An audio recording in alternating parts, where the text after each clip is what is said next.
Before the muscle car wars and high-compression screamers of the late 60s, Detroit was already building quiet giants, massive, elegant V8s that made more torque than most engines today. These were the power plants behind America's luxury cruisers. Smooth, overbuilt, and almost forgotten. Lincoln 430 MEL 1958 to 1965. Ford's MEL series, standing for Mercury Edsel Lincoln, was born in 1958 to deliver effortless power for the heaviest luxury cars of the time. The 430 cubic inch version quickly became the flagship for Lincoln Continentals and Thunderbirds. With a 4.30 inch bore and 3.70 inch stroke, this engine produced an impressive 375 horsepower and nearly 500 pound-feet of torque back when most V8s barely touched 300. It was built for smoothness, not speed, featuring deep skirt block casting, oversized crank journals, and massive heads for silent operation. Unlike Ford's FE series, the MEL had a unique chamber-in-block design where part of the combustion chamber was in the cylinder wall. Strange but effective for torque. When the 462 replaced it in 1966, the 430 quietly faded away. Cadillac 390 1959 to 1963. The Cadillac 390 was the definition of American refinement in motion. Introduced for the 1959 model year, the same year Cadillac unveiled its iconic tailfins, the 390 replaced the older 365 with a larger bore and better breathing heads. It displaced 390 cubic inches, 6.4 liters, and produced 325 horsepower with 430 pound-feet of torque, driving massive Fleetwoods and Eldorados with quiet confidence. Technically, it was a conservative but elegant design, cast-iron block, hydraulic lifters, and a single 4-barrel carburetor. But what set it apart was balance. Powerful, smooth, and virtually indestructible.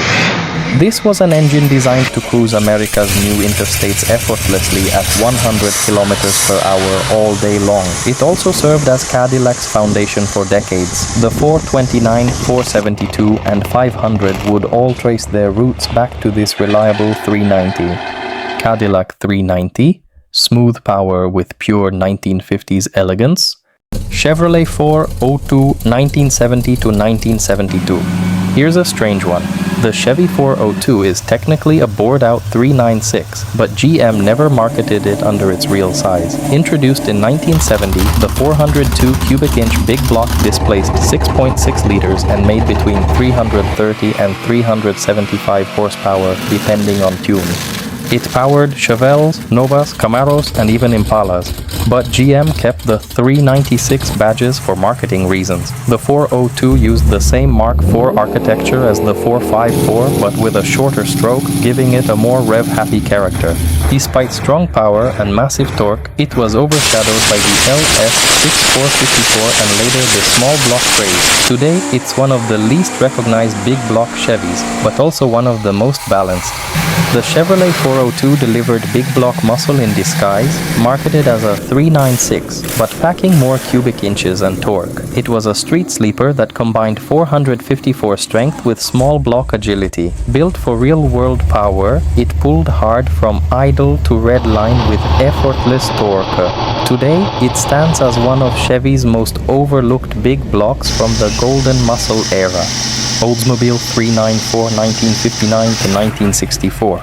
Oldsmobile's rocket engines had already earned fame in the 50s, but the 394 marked their evolution into true luxury power. Introduced in 1959, the 394 was a bored and stroked version of the 371, pushing 394 cubic inches, 6.5 liters, and outputting 315 to 345 horsepower depending on carb setup.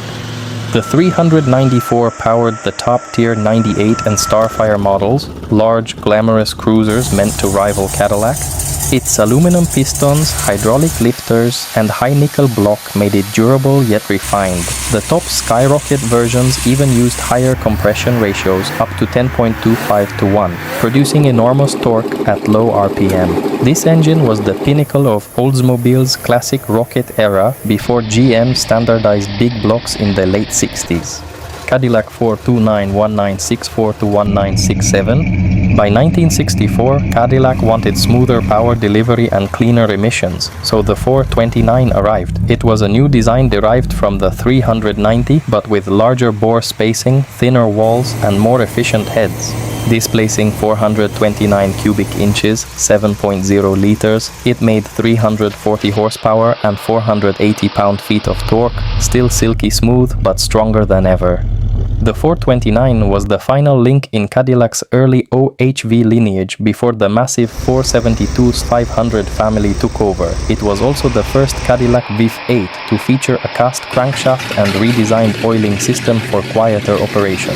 In Fleetwoods and DeVille's, it delivered endless torque with almost no noise. Cadillac engineers prided themselves that the loudest sound was the clock ticking. It marked the final evolution of Cadillac's classic V8 lineage before the massive 472 arrived.